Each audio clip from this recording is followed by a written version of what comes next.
Hello everyone, welcome to my channel. Please subscribe and hit the bell icon. Golden Bachelorette suitor admits he's falling for Joan Vassos.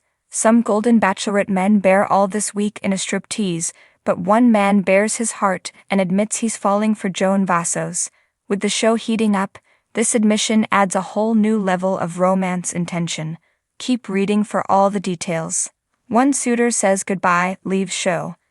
The next Golden Bachelorette is going to be a roller coaster until any other. Joan Vassos takes some of her men on a date where they strip down after learning some moves from the famous Chippendale dancers. Caitlin Bristow makes an appearance for the tawdry date that's actually for a really good cause that's close to Joan's heart. Suitor Chalk Chapel is another thing close to Joan Vassos' heart. The previews heavily tease that he leaves the show for a family emergency like Joan did during Jerry Turner's season, but will he return to the show later in the season? Click here to find out all the details on Chalk's unexpected exit. Golden Bachelorette suitor admits he's falling for Joan Vassos. While Joan Vassos shares a heartbreaking goodbye to Chalk, another suitor confesses that he's starting to fall for her. Mark Anderson wowed viewers during his brief appearance on Joey Graziadei's season of The Bachelor. He made his TV debut during Kelsey Anderson's hometown date. Now he's about to be Joey's father-in-law. Mark Anderson can relate to Joan Vassos in a way that not all of the suitors can.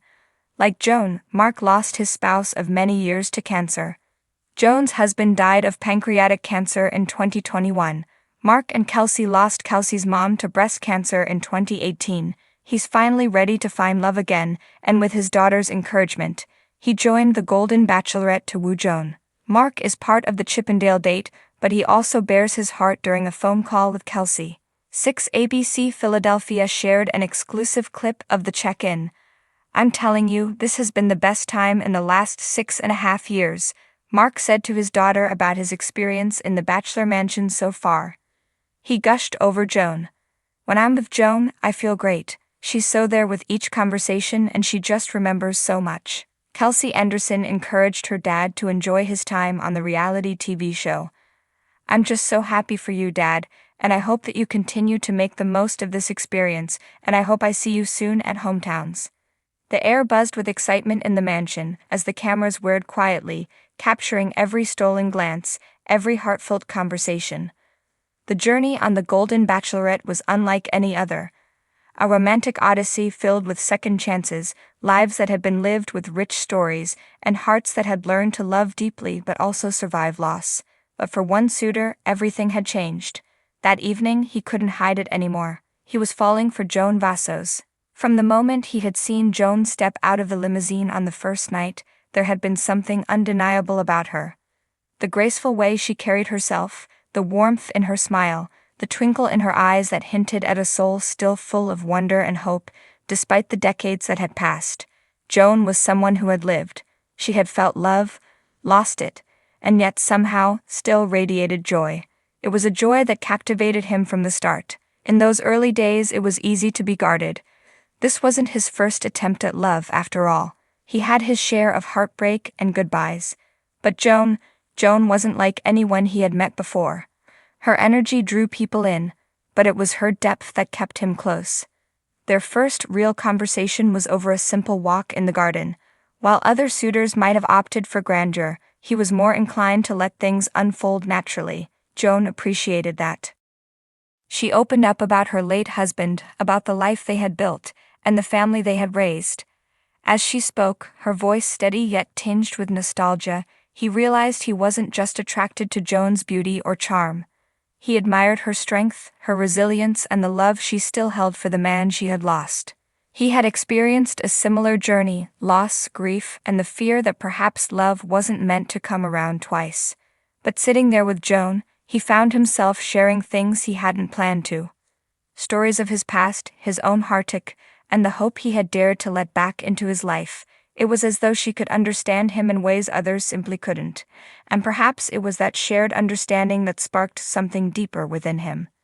As the weeks passed, Joan and he grew closer. The competition became secondary. It wasn't about the others. He had eyes only for Joan. The moments they shared, stolen glances across a crowded room, private laughs in quiet corners of the mansion, and late-night conversations that made him forget the cameras were there.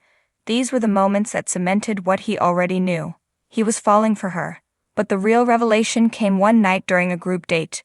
The producers had planned a casual game of trivia, harmless fun that pitted the suitors against one another, with Joan laughing in the center, watching them all try to win her over. It was in the middle of this light-hearted banter, surrounded by the bustle of the mansion, that he looked across at her. Joan was laughing, her head tipped back slightly, her eyes crinkling at the edges in that way only someone who had laughed many times in her life could. And suddenly, everything else faded away. The noise, the competition, the show, none of it mattered. He saw her, not as Joan the Golden Bachelorette, but as Joan Vassos, a woman he could envision spending the rest of his life with.